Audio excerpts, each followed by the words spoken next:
Welcome to Design Diary, the podcast where you get to look inside my board game design notebook as well as what's going on inside my head. We look at a new word each day from the sense of mechanics, tone, theme, or inspiration for a full game. Today's word is acceptation. Acceptance, especially favorable reception or approval, a generally accepted meaning of a word or understanding of a concept. I mean, that's very general. Yeah, so I don't know why you wouldn't do. Dang, what was the first word? It's totally out of my mind. Acceptance. Acceptance. Yeah. Why wouldn't you just say acceptance? Exactly. And that's. I'll tell you what I went with. I had this like. I don't know. I had like bidding and auctions on my mind recently. But I had this idea about just accepting an offer. That is exactly what I wrote down. I said an offer is accepted or rejected. Oh, that's so good. So I want to hear what you said. So I went into this little thing about a game called Farmer's Market, and I wrote Farmer's Yay because that was the theme I came up with. But the whole idea was you're making an offer of like fruit or vegetables or whatever you bring to this farmer's market.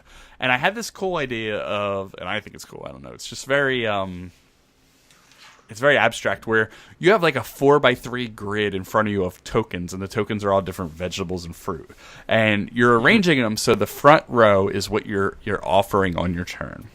So I'm offering as many from my front row as I would like. I could say one, I could say all four, and I could say this one or these two, or I can make it open and just say two of your choice. So what happens is it goes around in turn order, and I wanted turn order to be like a secret thing where you didn't know who was like before you or after you. And I don't know if that really matters too much, but I thought it was interesting in this where I'm making this offer and I don't know who, like anything where you're straight up just bartering with people, like you're just not going to barter with somebody that is ahead of you. Like, somebody that's going to benefit more than you, you're not going to barter. So I thought if the turn order is mixed up, you don't know who's going to accept that offer so much. So anyway, so I make my offer. Goes to the first person. They can accept it. The deal's made. They can lowball it, where I can accept what they do or whatever, or I can pass on that, and then they could pass. But when they do these, when they accept it, what they can do is, sorry, I forgot to say, I also say what I want for these items. So I'm offering this, and here's what I'm looking for. When they accept it, they can take out from theirs, from anywhere in their little 4x3 grid, and then push everything forward. So it lets them kind of set up their next offer.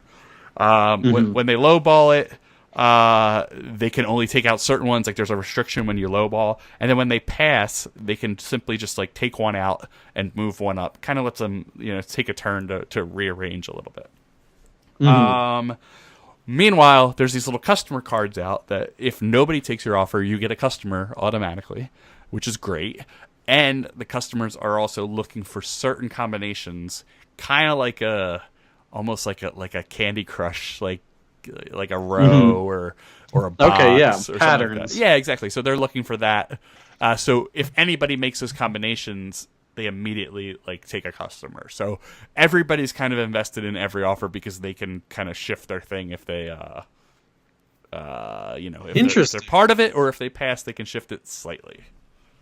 And that's farmer's market. I like that. Yeah, I was excited about that. So, yeah, I was interested about the kind of mechanisms where you make an offer. So after I wrote an offer is accepted or rejected, I mentioned what kind of offers can happen in a game. An offer is from the game itself, like a random pool, and this is the offer that you get. You could get an offer from other players. So on your turn, all the other players make an offer to you, the main player. Or you make an offer by yourself, and you give it to another person of your choosing.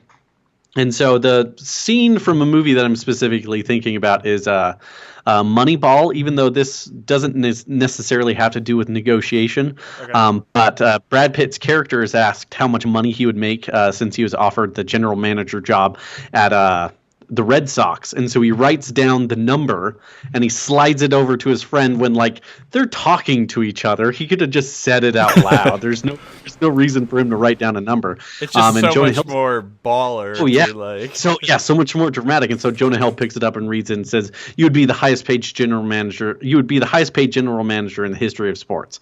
And so I've seen in a lot of movies where people like write down an offer and put it over. And so I was thinking specifically of kind of not a mechanism, just these little chests that each player has that they can put whatever resources they want into it, and then they slide a card on top.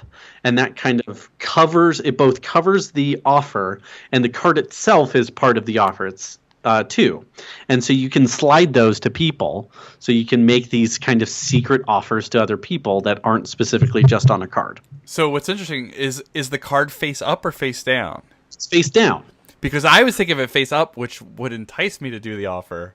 Interesting. You know, okay. like it's almost like it could be a bluff. You know, it's like a good card, but a bad offer underneath. Interesting. Okay. I mean, yeah, that could probably be part of the offer. You could either put it face down or face up. If it's face down, you can look inside, but you can't look at the card. If it's face up, you can look at the card, but not inside. That's neat. But I was also I don't know what the cards would be. I don't know exactly what you're doing.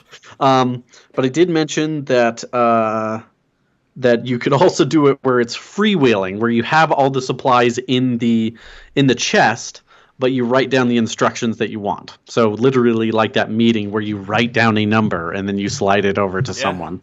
And so you have to write clearly, or else someone will like find a loophole in your words and see if they can exploit that.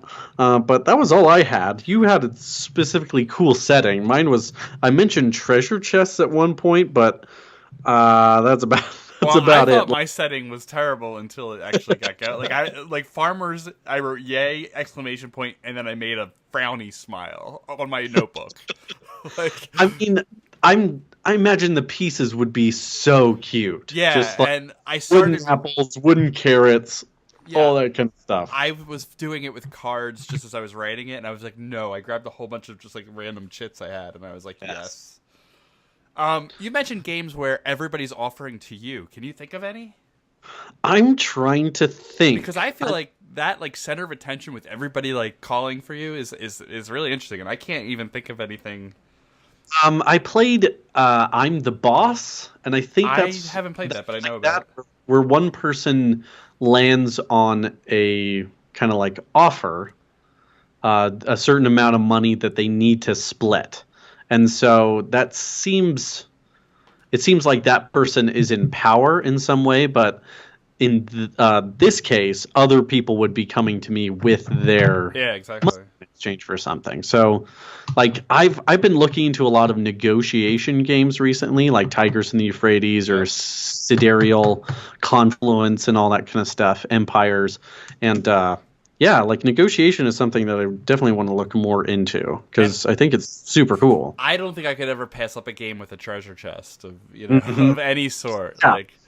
Like I'm drawing diagrams of like what the cardboard thing would be, and you like slide the card to like lock the chest. Yeah, that's great. And, it's super cool. And then you just like slide it over, and people could maybe like pick it up to see how heavy it is, to see like maybe what's inside. So messing with your theme a little bit, it could be a briefcase too, and it could be very Pulp Fiction-ish. There you go. It's just a glowing light inside.